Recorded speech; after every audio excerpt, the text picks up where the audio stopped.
اور اس کی جو وجہ ہوگی وہ ان کی زبان ہوگی. رسی کا دیکھنا بعض مرتبہ زبان کی طرف پابندی کی طرف بھی اشارہ ہوتا ہے. تو ان سے یہ عرض کیا جائے، میرے بھائی سے میں عرض کروں گا کہ کوشش کر کے اپنی زبان کو میٹھا رکھیں، ورنہ تلخ زبان سے کافی زندگی میں آس پاس کا ماحول ایسا ہوگا کہ یہ اور بھی پابند ہو جائیں گے. جن چیزوں کو سلجھانا چاہتے ہیں یا جو رشتے ابھی موجود ہیں وہ سب ان کے لیے اعتراضات کا سبب منظر عام پیش کریں گے.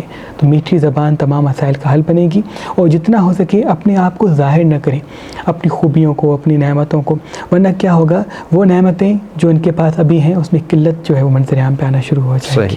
اللہ ان کو اپنے مان رکھے. ملتان سے اسد علی ہیں، وہ ایک سوال کر رہے ہیں کہ نظر بد کے لیے کوئی جو ہے خاص دعا جو ہے وہ بتائی جائے، اور جو ان کا بیٹا ہے اذان علی نام ہے بہت زیادہ روتا ہے، تو اس کے لیے کیا وہ نظر بد ہے یا کیا بہت زیادہ جو ہے وہ رونا؟ اللہ پاک ان کو اپنے امان میں رکھے. پہلے تو اگر بچہ کوئی روتا ہے، زیادہ روتا ہے، تو اس کو رات کو سر پہ ہاتھ رکھ کے 3 مرتبہ سورہ کوثر پڑھ لیا کریں. تو ایک تو انشاءاللہ وہ بچہ جیسے جیسے بڑا ہوگا ضد نہیں کرے گا، اور والدین کے لیے کافی بہتر جو ہے وہ اولاد انشاءاللہ ہوگی. دوسرا جو نظر حسد کے لیے آپ نے فرمایا، کوئی کالی چیز جیسے کہ سرما ہے یا کوئی کاجل ہے، اگر اس پہ 27 مرتبہ سورہ کوثر، سورہ نصر، سورہ فلق اور سورہ ناس پڑھ لیں، اور اس کے بعد وہ بچے کو روز صبح لگایا کریں کالا ٹیکا، تو انشاءاللہ وہ تمام نظر بد سے اللہ کی پناہ میں رہے گا انشاءاللہ. صحیح. انشاءاللہ. ہمارے ساتھ راول پنڈی سے ہیں نادیہ علی، وہ یہ پوچھنا چاہتی ہیں کہ میں نے خواب میں دیکھا کہ میرے بال جو ہے وہ نہیں ہیں، یعنی کہ بال نہیں جڑ رہے ہیں. ہاں بالکل جڑ رہے ہیں یا نہیں ہیں؟ بالکل نہیں ہیں، بال ہے ہی نہیں. تو جب میں نے خواب میں دیکھا، اور وہ اپنے آپ کو شیشے میں دیکھتی ہیں تو خواب میں کہ بال بالکل نہیں ہیں، تو اس کے اوپر پھر وہ چلانا اور کہ وہ، تو اس کی خواب کی کیا تعبیر؟ یہ طلاق کی طرف اس کا اشارہ ہے. اگر ازدواجی حوالے سے وہ زندگی میں رہ رہی ہیں تو اس کا واضح طلاق کی طرف اشارہ ہوگا. تو وہ کوشش کر کے ازدواجی حوالے سے اپنے میاں سے محبت و امن کے ساتھ بات کریں، جتنا ہو سکے یا ودود و یا معز مغرب کی نماز کے بعد 108 مرتبہ یا پڑھا کریں، ودود یا معز جی 108 مرتبہ پڑھ کے یہ دعا مانگے کہ ازدواجی جو رشتہ ہمارا ہے وہ اللہ کے کرم سے محبت کے ساتھ گزرے، اور جتنا ہو سکے اپنے وجود میں برداشت پیدا کریں. ورنہ کیا ہوگا، یہ واضح اشارہ ہے، یعنی ایک تو طلاق کا اشارہ ہے، دوسرا واضح اس لیے کہ جیسے ہی طلاق ہوگی تو فوراً ان کی زندگی پہ کافی اعتراضات اٹھیں گے اور لوگ انہی کو ہی مجرم سمجھیں گے. تو یہ واضح اشارہ ہے، تو وہ تھوڑا سا اپنے وجود میں صبر اور محبت پیدا کریں. اللہ پاک ان کو اپنی پناہ میں رکھے. اللہ پاک سب کو اپنے حفظ و امان میں رکھے. اب ہم آڈینس میں سے بھی سوالات لے لیتے ہیں. کوئی اگر خواب کی تعبیر ہم پوچھنا چاہتے ہیں تو جی میرے بہن بھائی. السلام علیکم. جی وعلیکم السلام. پہلے تو میں بڑی ممنون اور مشکور ہوں مہربان ٹی وی کی، جنہوں نے ہمیں اتنا خوبصورت موقع دیا کہ ہم سید مہربان علی شمسی جیسی باوقار شخصیت، با علم شخصیت سے خوابوں کی تعبیر کا علم سیکھ سکیں، جان سکیں، اور ہم اپنی معلومات میں استفاضہ کر سکیں. تو میں پہلا سوال میرا خواب کے متعلق یہ ہے کہ اگر کوئی شخص خواب میں بلی، کتے یا کسی اور جانور کو روتے ہوئے دیکھے تو اس کی تعبیر کیا ہوگی؟ اللہ پاک کرم کرے. اگر بیشتر سوال جی بالکل، یہ پہلی بات تو کسی بھی جانور کو روتا ہوا دیکھنا کسی مصیبت، پریشانی کی طرف اس کا واضح اشارہ ہوتا. تو جیسے ہی یہ خواب دیکھا جائے تو فوراً جو ہے وہ جیسے ہی آنکھ کھلے تو سورہ فلق، سورہ ناس پڑھ لیں، اور جتنا ہو سکے اپنے وجود میں امن پیدا کریں، اور صدقے سے جو ہے وہ دن کی شروعات کریں. حسب توفیق صدقہ جو ہے لال چیز کا نکالیں، حسب توفیق صدقہ جو ہے وہ کالی چیز کا نکالیں. انشاءاللہ اللہ پاک تمام مصیبتوں سے اپنی پناہ میں رکھے گا. بعض مرتبہ کتے کا رونا اولاد کے لیے یا اولاد کی پریشانی کی طرف اس کا اشارہ ہوتا ہے. بلی کا رونا بعض مرتبہ ازدواجی حوالے سے پریشانی کی طرف اس کا اشارہ ہوتا ہے. گائے کا رونا پورا سال پریشانی اور معاشی حوالے سے تنگ دستی کی طرف اس کا اشارہ ہوتا ہے. اور کوئی سوال؟ السلام علیکم. جی وعلیکم. میرا سوال یہ ہے کہ آج کل رشتوں میں بندش کے حوالے سے کافی رکاوٹیں ہیں، کافی تر والدین پریشان ہیں. اس حوالے سے آپ کوئی وظیفہ وغیرہ بتا دیں.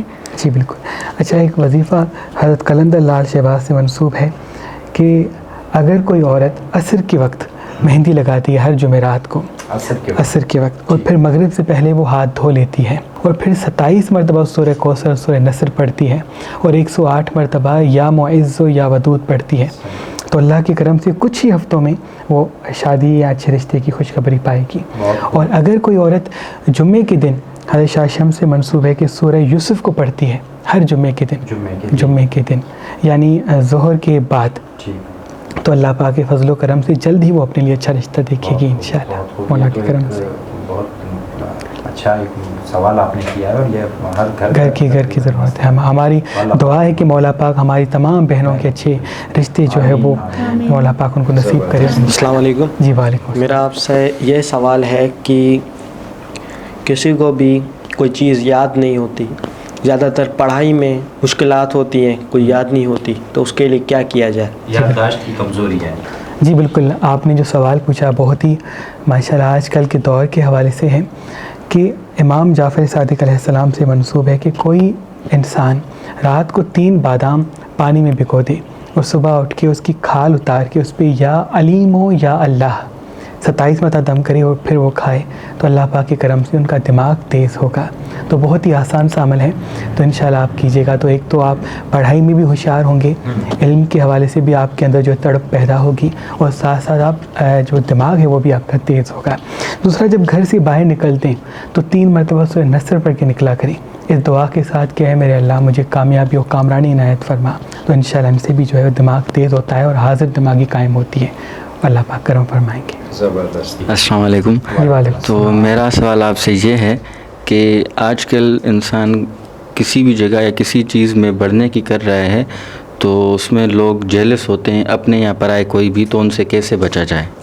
ماشاءاللہ، پہلے تو ہر انسان حسد اس سے کرتا ہے جو کچھ ہوتا ہے.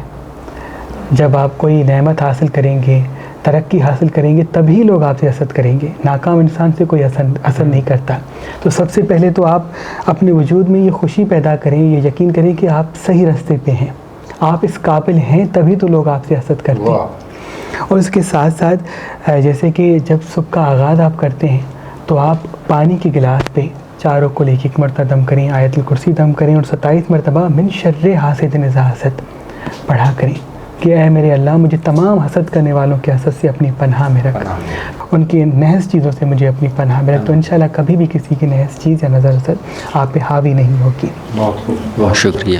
جی السلام علیکم. وعلیکم السلام. سر میرا سوال یہ ہے کہ گھر میں دودھ کا گرنا یا شیشہ ٹوٹنا یا اس قسم کا نقصان ہونا کس بات کی علامت ہے؟ اچھا، پہلے تو کوئی بھی ایسی چیز جس پہ آپ اپنا عکس دیکھتے ہیں یا عکس جو ہے آپ کو نظر آتا ہے، اس کا ٹوٹ جانا کسی پریشانی سے نجات کی طرف اشارہ ہے. یعنی کوئی مصیبت ہے جو آنی ہے لیکن اللہ پاک کے کرم سے وہ دور ہو گئی، تو اس کو آپ صدقہ سمجھیں. لیکن اگر آپ دودھ پکا رہی ہیں اور وہ گر جاتا ہے تو یہ روزی رزق میں جو ہے وہ تنگ دستی کی طرف اس کا اشارہ ہے. اس کو پکا رہے ہیں کھانے کی نیت سے، لیکن اگر وہ جل کے ضائع ہو جاتا ہے تو کہیں نہ کہیں وہ رزق آپ کے لیے بد دعا کرے گا، اور اسی چیز سے جو ہے وہ گھر میں جو حالات بد ہوں گے. تو جب بھی کوئی چیز پکایا کریں تو یہ سوچا کریں کہ جو چیز جیسے کہ مچھلی آئی ہے، اناج آیا ہے، تو یہ اناج کا ایک دانہ کہاں سے کس طرح سے ہوتے ہوتے کس دکان تک پہنچا، پھر کس طرح سے دکان سے ہوتے ہوئے آپ تک پہنچا، اور ابھی یہ منتظر ہے کہ یہ اللہ کا بندہ مجھے کھائے گا، اور آپ نے اس کو ضائع کر دیا. تو وہ کہیں نہ کہیں اس کی جو ہے وہ ایک نیگیٹو انرجی جو ہے وہ وجود میں آتی ہے. تو کوشش کیا کریں کہ دودھ یا کوئی بھی کھانے پینے کی چیز اتنا پکائیں کہ آپ کھا سکیں، وہ ضائع نہ ہو. ان سے گھر میں نحوست ہوتی ہے، گھر میں پریشانیاں بڑھتی ہیں. اللہ آپ کو اپنے ایمان میں رکھے. جی میں ایک اور سوال عرض کرنا چاہوں گی جی بس. کہ آج کل جیسے ہمارے حالات ہیں، جس طرح سے ہم رہ رہے ہیں، تو اکثر رشتوں میں بہت دوریاں آ جاتی ہیں، چاہے وہ ہمارے گھر کے اندر کے رشتے ہوں یا ہمارے قریبی رشتہ دار ہوں، ان میں اختلافات اور دوریاں بہت بڑھ گئی ہیں، حسد بہت بڑھ گیا ہے. تو اس چیز سے کیسے بچا جائے اور کیسے رشتوں کو جوڑے رکھا جائے؟ بالکل. اچھا، سب سے پہلے میں بہن عرض یہ کروں گا کہ ہم نے صدقے کو نہیں سمجھا. ہم یہ سمجھتے ہیں کہ ہم نے اگر ایک مرغی اپنے اوپر سے جو ہے گھما کے کسی کو دے دی تو صدقہ ہو گیا. تو یہ صدقہ نہیں ہے. اصل صدقہ جو ہے وہ برداشت کرنا ہے. حضور صلی اللہ علیہ وآلہ وسلم نے فرمایا کہ سب سے افضل انسان وہ ہے جو ناپسندیدہ شخصیت کے ساتھ زندگی گزارے. اگر آپ کسی ایسے رشتہ دار سے محبت کرتے ہیں جو آپ سے نفرت کرتا ہے تو یہ آپ کا سب سے بہترین صدقہ ہے. تو جب آپ سے کوئی نفرت کرتا ہے، جب آپ کے لیے کوئی تلخ کلامی کرتا ہے، تو آپ اس وقت یہ سوچیں کہ مولا میں تیرے بندے سے اس لیے محبت سے بات کر رہی ہوں کیونکہ یہ تیرا بندہ ہے. تو ان سے کیا ہوگا، آپ کی زندگی میں آسانی پیدا ہوگی، اور اللہ پاک آپ کے لیے راہیں ہموار کرے گا، وہ چیزیں ہموار کرے گا جو آپ اپنے لیے چاہتی ہیں، اور یہ آپ کی زندگی کا بہترین صدقہ ہوگا. جی تو ناظرین، امید ہے آپ کو ہمارا پروگرام پسند آیا ہوگا، اور ضرور آپ نے اس سے استفادہ حاصل کیا ہوگا۔ میں سید مہربان علی شاہ آپ کا بہت ممنون و مشکور ہوں۔ مہربان علی شاہ شمسی کی کتاب تعبیر خواب انشاءاللہ جلد منظر عام پر آنے والی ہے۔